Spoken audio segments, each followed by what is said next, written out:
হিংসা নিন্দা পর চর্চা ছেড়ে দাও রে মন, এ দেহ পবিত্র হতে নামের প্রয়োজন।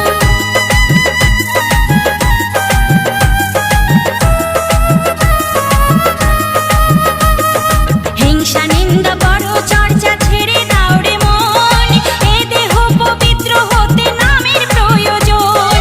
গোপাল বলে চলো একবার বৃন্দাবনে যাই, জীবন ধন্য হবে ভাই হরিনামের মহিমায়, জীবন ধন্য হবে ভাই হরিনামের মহিমায়।